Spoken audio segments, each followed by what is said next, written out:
Okay, I think it's going. Okay. Hi, everyone. My name is Stephanie Blaylock, and you already met my colleague Micah Bateman last week. We'd like to welcome you to our second live breakout session for our Every Atom Women MOOC course. I'd just like to start off by saying a few words about my own work on Whitman. I have a PhD in 19th century American Lit, and I write on one of Walt Whitman's favorite hangouts in New York City. In the years before the Civil War, he spent a lot of time hanging out at Pfaff's Beer Cellar, located on Broadway.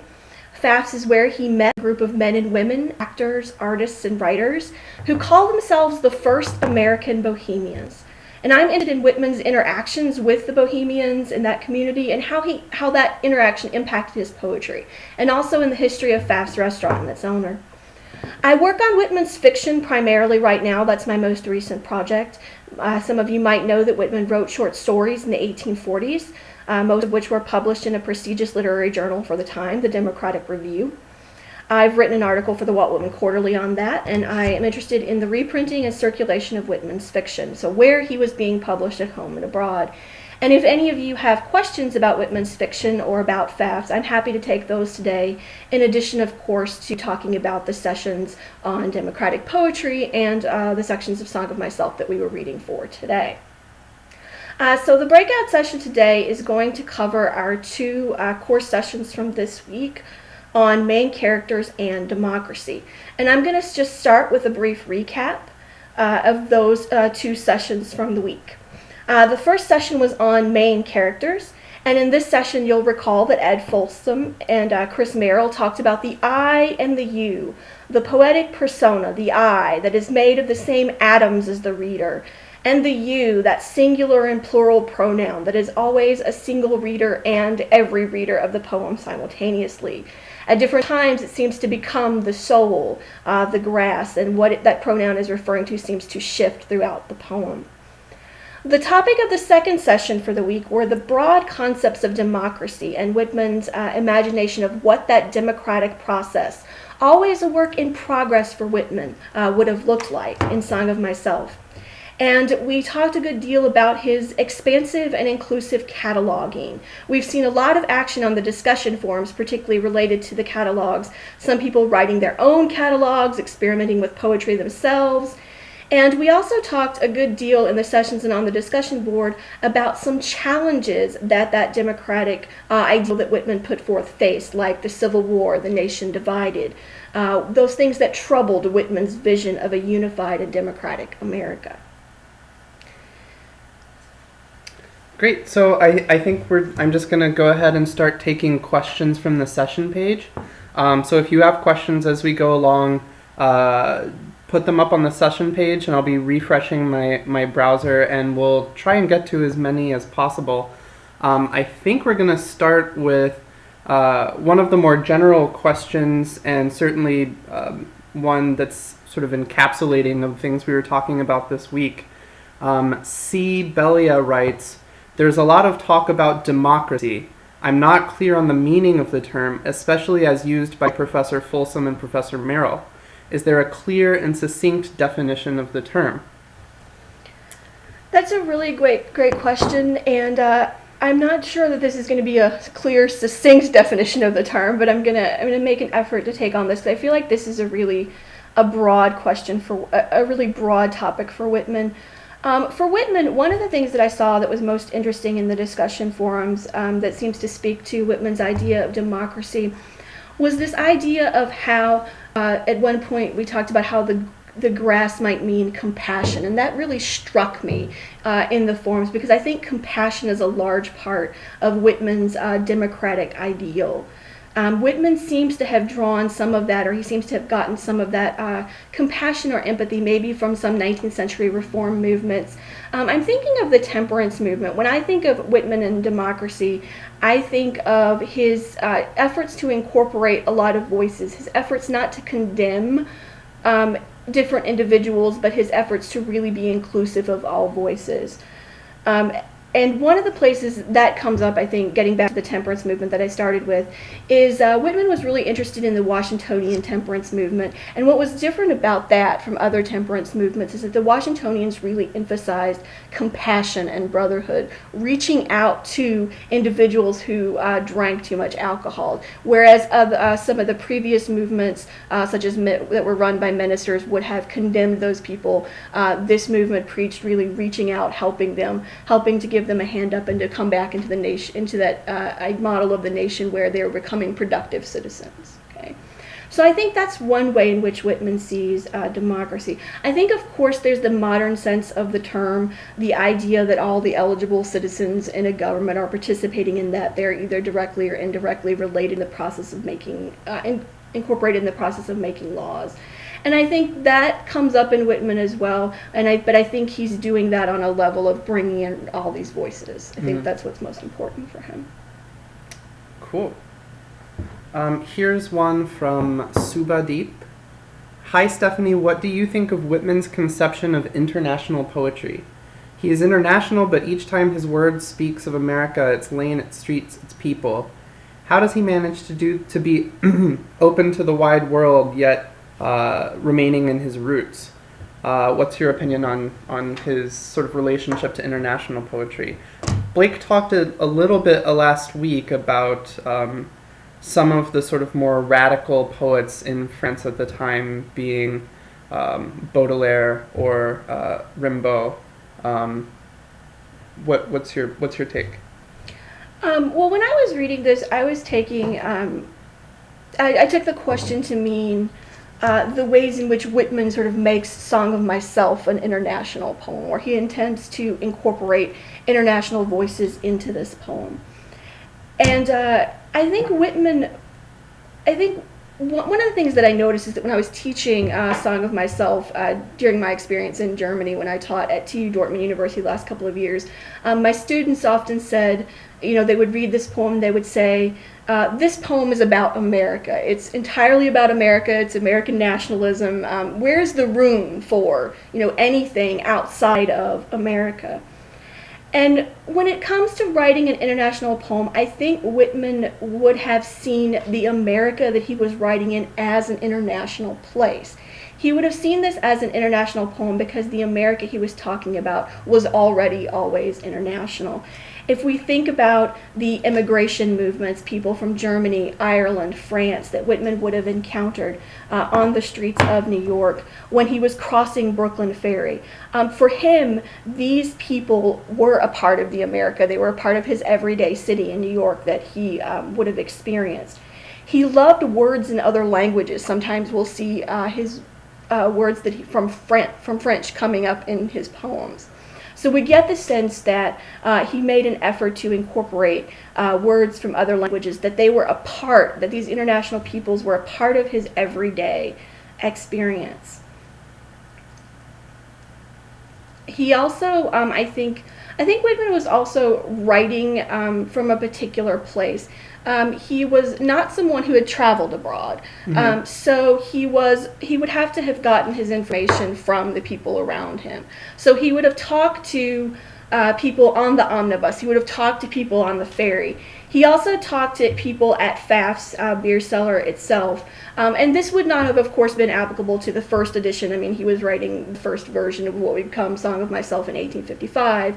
But in the 1860s, when Whitman was going to Pfaff's beer cellar, and this was certainly before, the 1881 edition that we're reading for this course, even though he'd not traveled to Europe, he was encountering a lot of people who had. So he was sitting around the barroom table talking with the editor, Henry Clapp, who had lived in France for a while. He was in a place owned by Charles Pfaff, a German immigrant who had lived in Switzerland. So he's encountering all of these people in all of these places. And I feel like this was a part of his everyday America. This was a part of his everyday life. So for him, when he's thinking about international poetry, I can't help but think that he was already thinking about these international influences in America itself. So who were some of the other interesting figures who would have been in Pfaff's with him at the time? Well, there are any number of really interesting people at Pfaff's. In addition to Charles Pfaff, the owner, who has his own interesting history coming from, being born in Germany and then being a waiter in Switzerland for a long time before coming to the U.S. He would have also met a number of writers, artists, actors. He would have known female actresses like Ada Clare and Ada Isaacs Menken in New York. Menken was famous for playing a lot of male roles, for dressing in male costume frequently. He would have known poets. He would have known illustrators.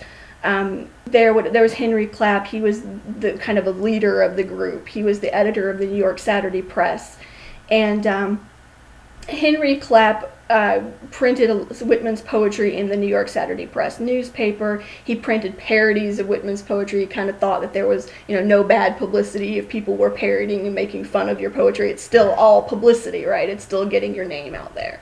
So he would have known any number of really interesting figures at Pfaff's. Cool. So we'll take another question from Jay Burek. Let me see. She writes, perhaps this will only reveal I failed to complete some reading or otherwise attend to Whitman's biography. But as I was looking through the catalogs in these segments for this week, I wondered about where his sense of the nation and its people came from. In section 16, though there are traces of it elsewhere too, Whitman describes the activities and the personae of people from states all around the nation. Where did these characterizations come from? Reading about other states, actual travel, meeting people from these places as they arrived in the East Coast cities, correspondence. So I think she's asking about his social encounters with people from other parts of the United States. Where was this occurring? I mean, I definitely think, as I was mentioning earlier, a number of these encounters took place for Whitman on the omnibus or crossing Brooklyn Ferry. So the everyday people, he would sit on the omnibus with the driver, and he would ask, the driver's life story, or he would ask questions of the driver of these methods of transportation, and he would talk to people on the street. So that's one way. Another way I think that would have probably been an important source of information for Whitman would have been the burgeoning periodical culture of this period. Whitman was a journalist before he was a poet, and even before a fiction writer. It was through journalism that he was kind of able to join a kind of a public conversation, any matters literary and political. It's where he sort of started participating in this kind of public sphere, if you will, of conversation. So he would have formed impressions likely of different states and different kinds of people from the newspaper articles he would have read.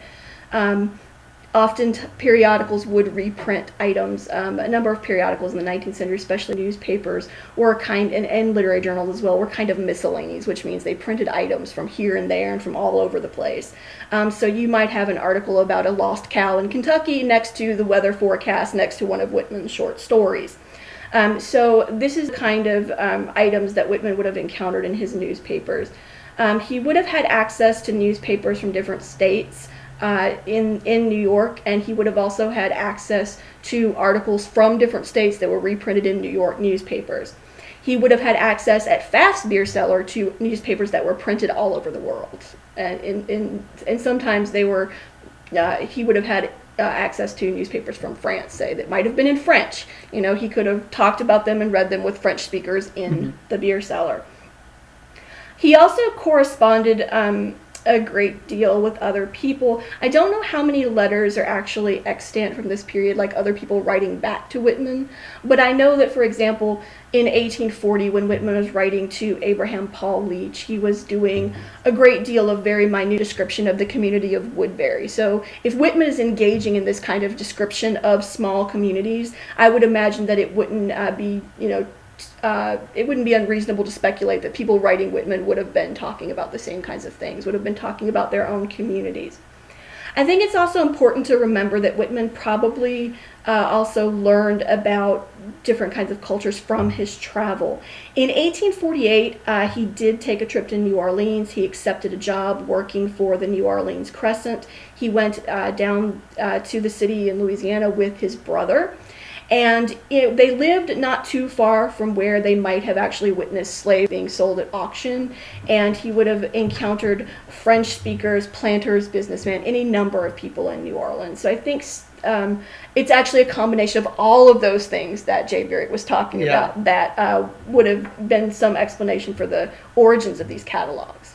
Well, I think this leads to a question from last week's session that we didn't get to cover on air, and maybe I think someone probably answered it on the section page, but which was, did Whitman know any slaves?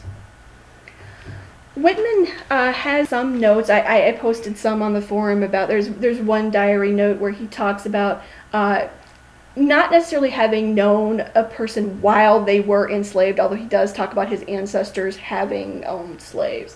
But he talks about one of the older slaves that made an impression on him after he was set free. So this is someone that Whitman had met.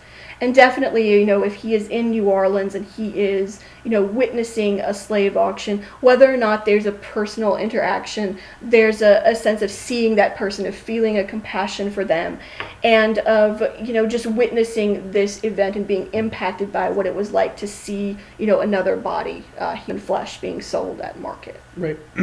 So Stephanie was just talking about the nature of newspapers at the time being very miscellaneous. And so if you haven't had the chance, on one of the session pages, I believe it might have been Structure, I put a link up to the online archive for the Brooklyn Daily Eagle.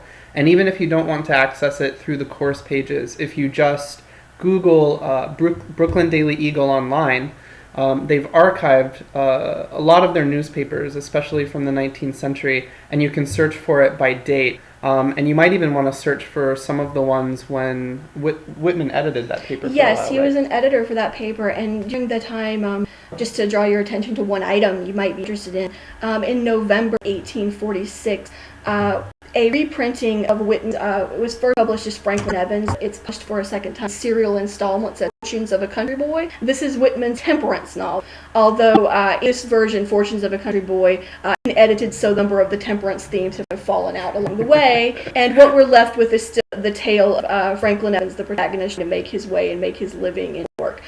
Something to check out in newspapers would be that copy of Fortunes of a Country Boy, in addition to other, by Whitman. Some comments along the way. Twitter feed. Rickster notes that D, of course, too, is an international D at New Orleans and New York City. I'll go to Cynthia's question. How does Whitman's democratic ideal deal with disagreement? Song of Myself, section scene very much preaches harmony, inclusion, and respect for diversity. But if all this is in keeping with the democratic ideal, the freedom to disagree and the idea that people are in place, both concepts, in my opinion, blow large holes in this democratic harmony. So how her opinion is with negotiating democracy, but also containing multitudes, contradiction, things of the sort? I think that's an excellent question. I'm going to speak to the part about how Whitman, I think, was containing or trying to contain multitudes, even in himself. I think he saw his own self as containing multitudes.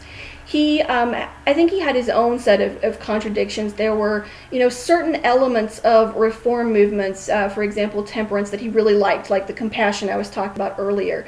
There were certain elements like the, prior temperance movements, the condemnation of men, and name calling that Whitman didn't like. I mean, I think he saw this kinds of, there's certain aspects of these movements, there's certain aspects of politics, there's certain aspects of everything I approve of and I agree with. But even within myself, there are certain aspects of that I don't, that I can't accept.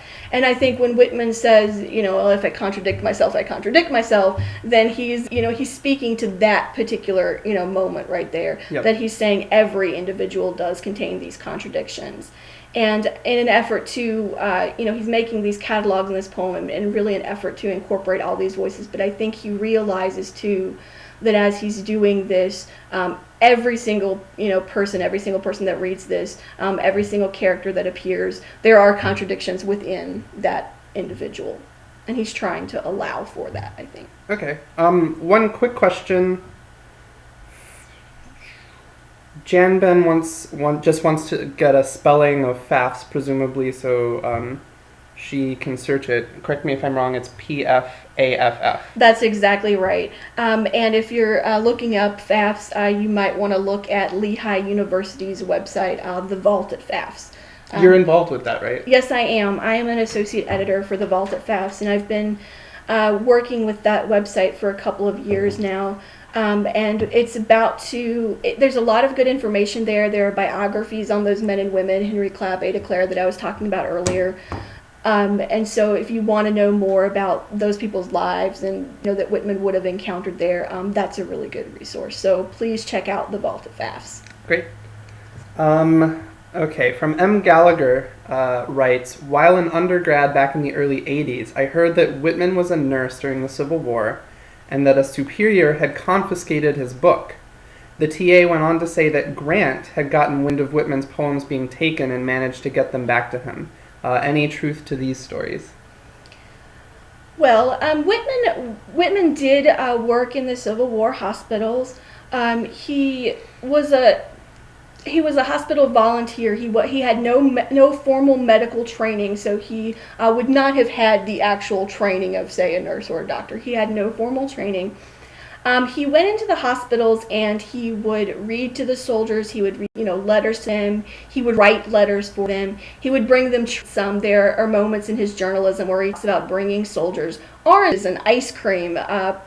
There's some debate over whether he asked doctors permission to do this, of course.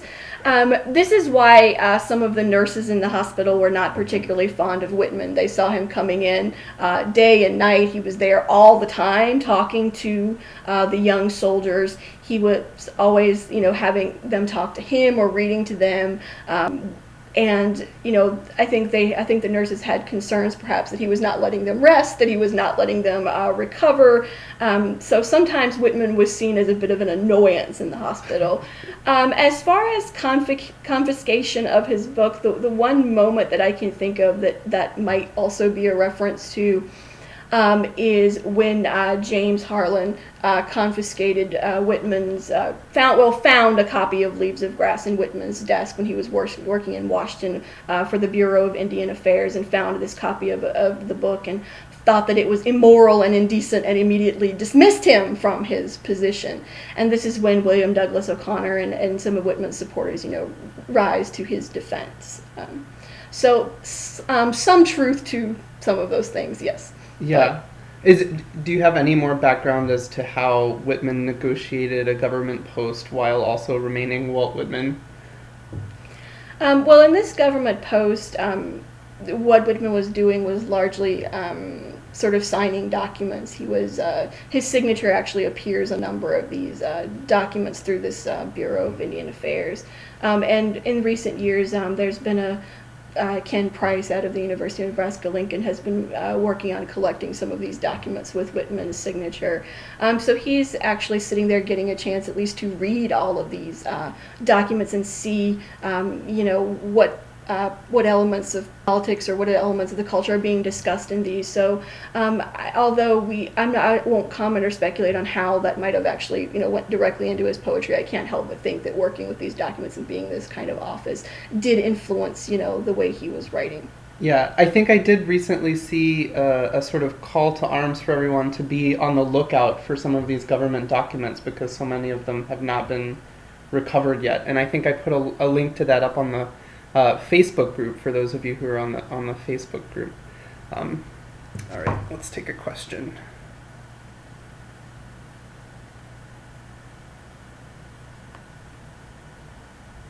Someone asks, did Whitman have any connection to the state of Iowa? Do you know? Whitman had specific connections. As far as specific connections go, I know that Whitman's fiction was reprinted. I believe Death in the Schoolroom was reprinted in Iowa. So I'm not sure about personal ties or personal connections, but I know that at least that one piece of Whitman's fiction did appear in Iowa newspapers, and he was reprinted in the Midwest. So there's a chance that at least if Iowans knew about Whitman before his poetry was published across the nation, they might have known him through his fiction. Yeah, cool. Here's a question from Michael Loken, Who had the most influence on Whitman's conception of the democratic self? Was it an aha moment for him, or is there, some sort of nodal mapping we can do and say, oh, he was reading this and talking to this guy, and that's sort of how he came about his notion of a democratic self? I'm not sure I want to say that any one single person was the most influential over Whitman's concept of democracy, but there are certainly a number of people that come to mind when I think about influences on Whitman's vision of democracy. One is Thomas Paine. Whitman's father knew him, and Whitman definitely was familiar with his texts, with his efforts with common sense, with the idea of challenging the authority of the British government. I think that's something that, if we think about Whitman as someone who departs from tradition and is revolutionary and is relevant to, nations about to go through revolutions, we can't help but think about, maybe Thomas Paine as being one place for Whitman's sense of democracy. Whitman was also interested in the founding fathers and the founding documents of the country. As was indicated in the sessions, we saw that, for Whitman, these documents were always an act in progress, a work in progress. I'm thinking also of the fact that George Washington and founding fathers kind of crop up from time to time in Whitman's fiction or his journalism. Whitman even wrote a story, The Last of the Sacred Army, in which the narrator has a dream in which he's meeting one of the Revolutionary War heroes, the last surviving soldier of the Revolutionary War. So I think thinking about, the history of the country, the departure from tradition, the breaking away, the gaining independence, I think these are elements that work their way into Whitman's democratic poetry. Also, I think later versions of Whitman's democracy where he's specifically, I'm thinking of the Calamus poems now, not just in terms of Song of Myself, because in Calamus, democracy seems inextricably tied up in forming relationships and building relationships between individuals, between men in particular, in that set of poems. And I'm thinking of Fred Vaughan's letter to Walt Whitman in the 1860s, Fred Vaughan possibly being the inspiration for part of the Calamus poems. And Vaughan writes that he's been to a lecture by Emerson, and that men are having, they were described as being sincere friends. And so this concept of sincere friendship and this talk about friendship and building bonds between people, I think, is also a central concept of Whitman's democracy. And so if we think of, maybe democracy in some ways, or Whitman's vision being, building these bonds between people, one person at a time, even at the atomic level, if we think about all of us being made of atoms, the same atoms, then I think we could say Emerson also as an influence. So for those who haven't sort of ventured out into the Calamus poems, can you give some backgrounds to the Calamus poems? Well, the Calamus poems were first published in the 1860 edition of Leaves of Grass. And they are considered among more his controversial and sexually themed poems, at least today. Readers in the 19th century were more alarmed by his talking about the body and, say, the children of Adam necessarily than they were between these possible friendships between men in Calamus. But the Calamus poems talk about, there's a sort of a narrative to them. They talk about a potential relationship between Whitman and or Whitman's poetic persona and another man, their friendship, their breakup. They also have scenes such as Calamus 29, which actually takes place in a barroom. And I argue that barroom is actually Pfaff's, that it's actually a description of Pfaff's. But there is this kind of sense of Calamus being a series of love poems, but also a sense that Calamus is a broader democratic vision, that somehow the connections that are made between men in those poems speak to the way in which the nation comes together in a democratic fashion. So that's my take on them. Mm-hmm. I'm sure that I could say much more about them in the forums afterward. Okay. So a follow-up question to our last one about who maybe influenced Whitman's conception of the democratic self. Maria Oliver wrote asking in is there any sort of further reading you would recommend on the subject? So besides Thomas Paine, or if you're talking about Emerson's influence on Whitman, what particularly of Emerson's would you have her read? And what would be sort of a recommended further reading on Whitman's conception of the democratic self? I think as far as Emerson goes, I mean, I think we could think about essays like Nature. Some of these, because part of Whitman's democracy also seems to be a lot. He's picking up on transcendentalist themes too, and so I think looking at any of Emerson, Nature would be one example of that. Would be somewhere to go. I think Thomas Paine's Common Sense. I think also looking at contemporary sort of works like The Political Companion to Walt Whitman would definitely have some suggestions of where to go and what to read in terms of influences on Whitman's politics or democracy. Cool. So if you have more questions, please feed them into the session page for the live breakout session number 2, and I'll be refreshing along the way. And I notice a number of you are commenting also on the hashtag #EveryAtom. One of you posts a nice succinct bio from pbs.org. Rickster notes, I think Whitman initially went to nurse his brother and just pitched in when he saw the enormous need, talking about Whitman's biography from the Civil War. I wonder... Yes, actually, Whitman did go down to Virginia originally to check on his brother in Fredericksburg because he had gotten word that his brother might have possibly been injured, and it turns out that the injury wasn't as serious as he thought, and so he makes his way back from Virginia to Washington and actually goes into the hospitals and starts working and visiting soldiers in the hospitals there. But that's also something that he had done in New York. He had a history of going to hospitals and visiting like injured omnibus drivers, people who'd gotten injured on the job, firemen from New York. He had already had a history of actually being in hospitals as well. Cool. Let's see. I'm looking for the next question. I see.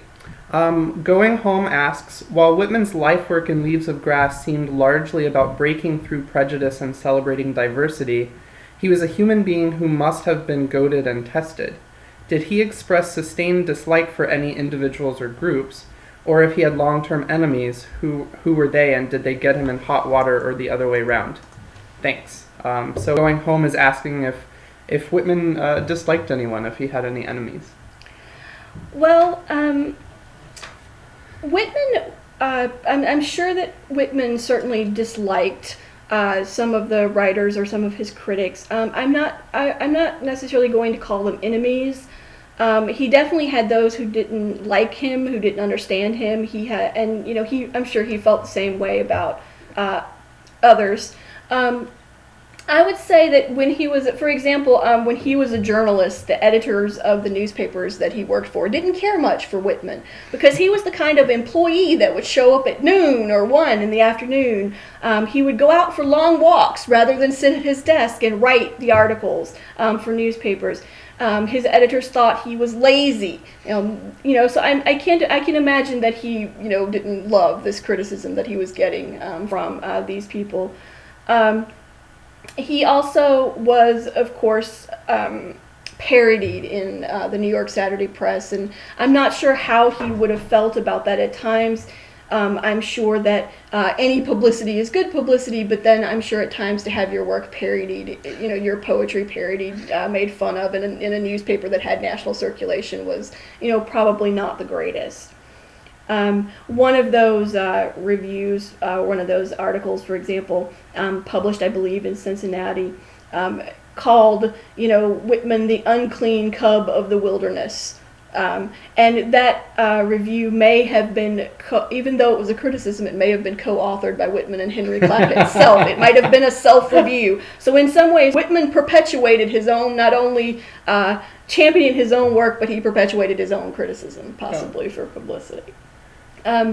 So I think definitely Whitman also would have been, he was particularly, I think, not too fond of a parody that Bayard Taylor, one of the one of the people he met at FAFSA he wrote a parody of Whitman that appeared in the Tribune, and it's one of the quotes from it was, "Who was it that sang of the procreant urge, recounted sextillions of subjects?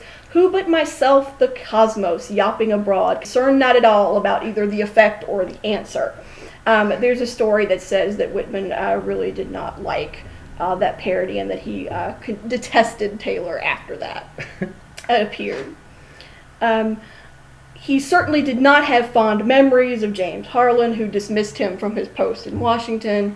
But I don't think that there are moments that I can point to that are, where Whitman is specifically saying, "These are my enemies." And I think he was, if he was willing to criticize and make fun of himself, I think this was all part of the "I can contain multitudes, I can contain the contradictions and deal with the criticism."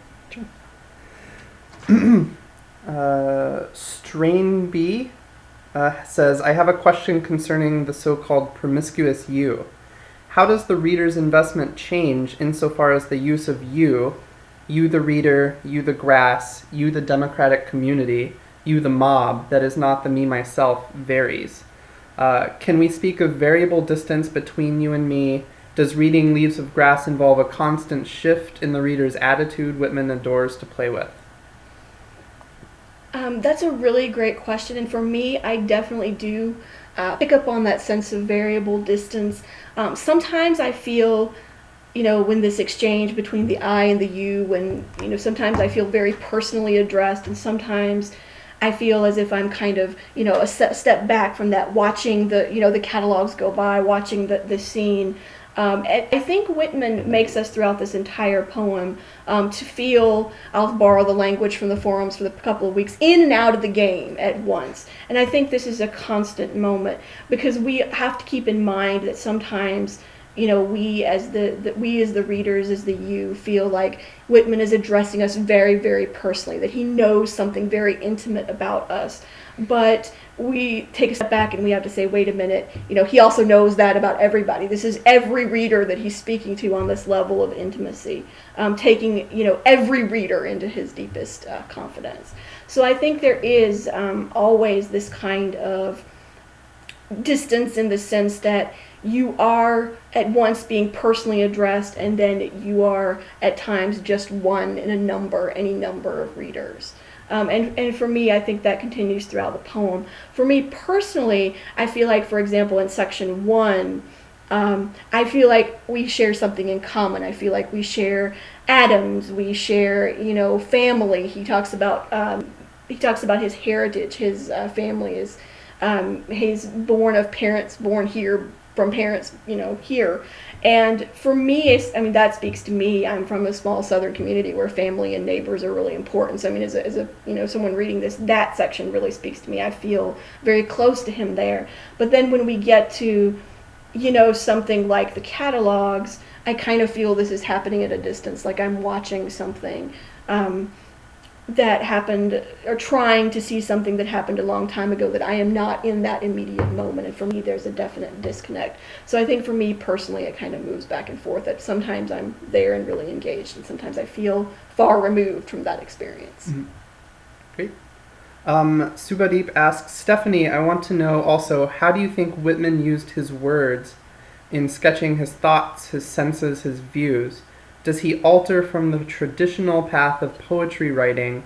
Is he far ahead of his time?" So I'll take your interpretation of the question. I guess that leads me into thinking about how Whitman was composing his poems, was writing his notebooks on the tram, on the train, and then using that composition to feed into his poetry, and how else were other sort of poets composing at the time?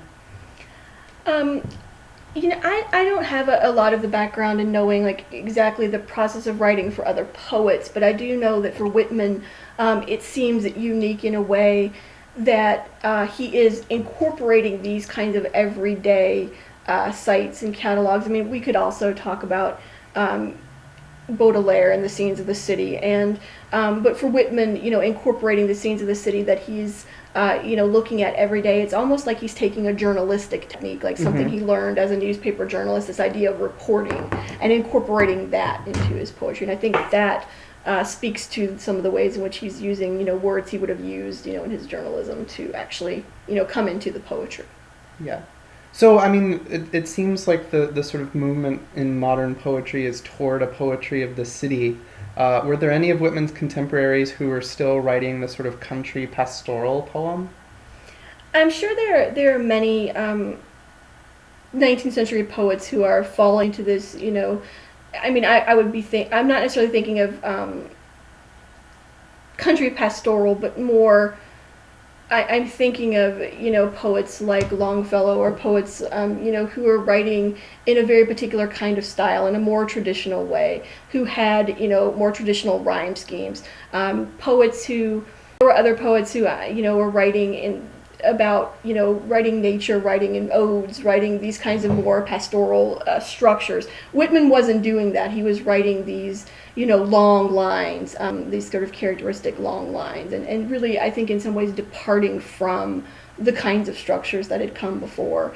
And I mean, in terms of thinking about ways that Whitman also departed, I think that Whitman's efforts to really make his physical body a part of the poem, to say that the book is the body, who touches this touches a man. I think that that's unique and steps away from a tradition of his time in a sense, because I don't know of any other poet I've ever read that really made me think so much that I am actually touching the poet when I'm holding the book.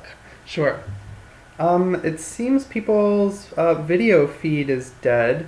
It looks like we're still encoding the video. Let's see.